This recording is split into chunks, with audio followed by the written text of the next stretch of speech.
What do you think of the course, Cheech? Setup, wind, weather. The wind was crazy the other day. I mean, why? I mean, we just played in some pretty nasty wind, and that was this was ridiculous. They don't get wind like that. I mean, you heard Rom saying they shouldn't have been out there. He didn't think they should have been out there playing in it. Um, I think it. I mean, it the cream rose to the top that could play in the wind. You see the guys. If you take a look at the guys that were in the top of windy days, it's all guys from Texas and throwing a few guys from across the pond, and those were the guys that were in contention on the windy days. I mean, the course setup is always great at that place. I look at it like I would never play well at that golf course because it just isn't set up for my game. But I mean, the way that the ball can bounce one way or another. I mean, you saw Scheffler hit a tree, bounce in the fairway. Another guy hits the same tree, bounces the other direction. I mean, some of the kicks on some of the fairways. That 11th hole, if you miss by 2 yards right, you hit a 250-yard drive instead of a 350-yard drive because you missed that slot. I mean, I think they do a great job setting that course up. I'm not gonna call you a casual, but I'll call you a casual, Drum. The first real year and a half of really digging into golf and really watching it. So you're as close to a casual as we have on here. Like Cheech, myself, and Jay will watch the Valero, the second Right. round if we're home. Right. Right? You're not doing that. No, Yeah. I watched. This is my second Masters watching very intently. It seems what's like the overall? the last 2 years, weather is always a factor, and it is very clear that some people adapt to the way this course is set up, and there are so many people that don't. It's very clear that people that have played there before on numerous occasions have a general idea of all the things that are going to fuck your game up through the days plural. Well, maybe, right? Hopefully, yeah. But yeah, no, I just the absolute brutality of this course and the green specifically. I mean, I turned on tonight. I hate tournaments like this because I watched so intently, Thursday and Friday and a good amount Saturday because I'm at work and I can have it on there. But Sundays, since it's my only day off, I never have a chance to actually sit down and watch any significant part. So I turned it on earlier this afternoon to watch Tommy Fleetwood.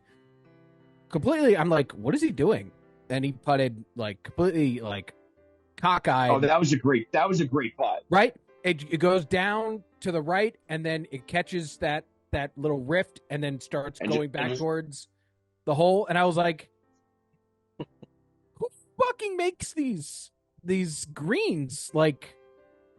That's fucking insane. You know what I mean? Because you're looking at the green on the camera and you're like, yeah, physics doesn't make sense anymore. What? Up is down, black is white. Dogs are sleeping with cats. Mass hysteria. It's one of those courses that, we watch a lot of golf on TV, and everything kind of looks flat or doesn't look as hilly. I mean, all those guys talking about how gruesome of a walk that place is. And then, you just see when they show some of the guys that were chipping from behind greens or in front of greens, and you look at it, and you're like, you have a 2-foot landing spot. If you miss it, look at Bryson. How many chips Bryson duffed, and they came right back to his feet. I mean, you have such a small window at that place, and that's why the guys that have won there and always play well, they're always play well there regardless. Right. I mean, Hatton was the one guy who's never played well there and actually played well there this week. If you think about it. Well, Bryson, it's been a while since Bryson played well there too. Let's be fair, since he was an amateur. I mean, that's at least but can we be perfectly honest with the group here? He only played good really one day. He shot himself in the foot so much yesterday, so much today, and even on Friday.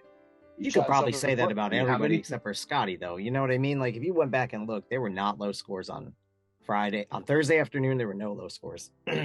So Bryson got lucky. He got a good draw. No, you know what I mean? Yeah. And then on Friday, on Friday, nobody shot well. Saturday was worse than Friday for scoring. And then Sunday, Did you watch a lot of it yesterday? You watched a lot of this round in particular yesterday?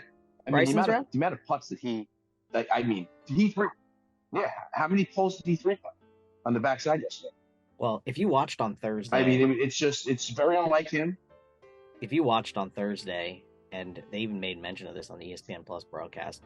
Like when he had a downhill putt, he was so uncomfortable.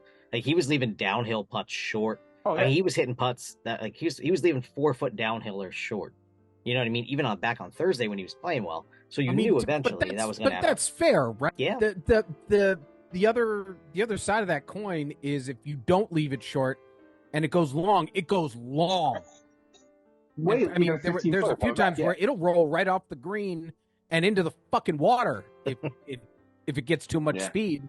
And sometimes just the slightest of taps, it just that general momentum that they get going downhill, it gets so fast, so quickly.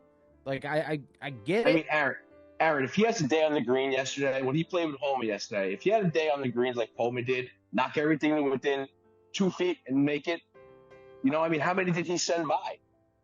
You know, I mean, I just think he kind of, you know, I think he played really well. I mean, he did, you know, spray the ball like he generally does, but he makes up for it a lot of times. I just think that's one of the worst putting performances I've seen out of him.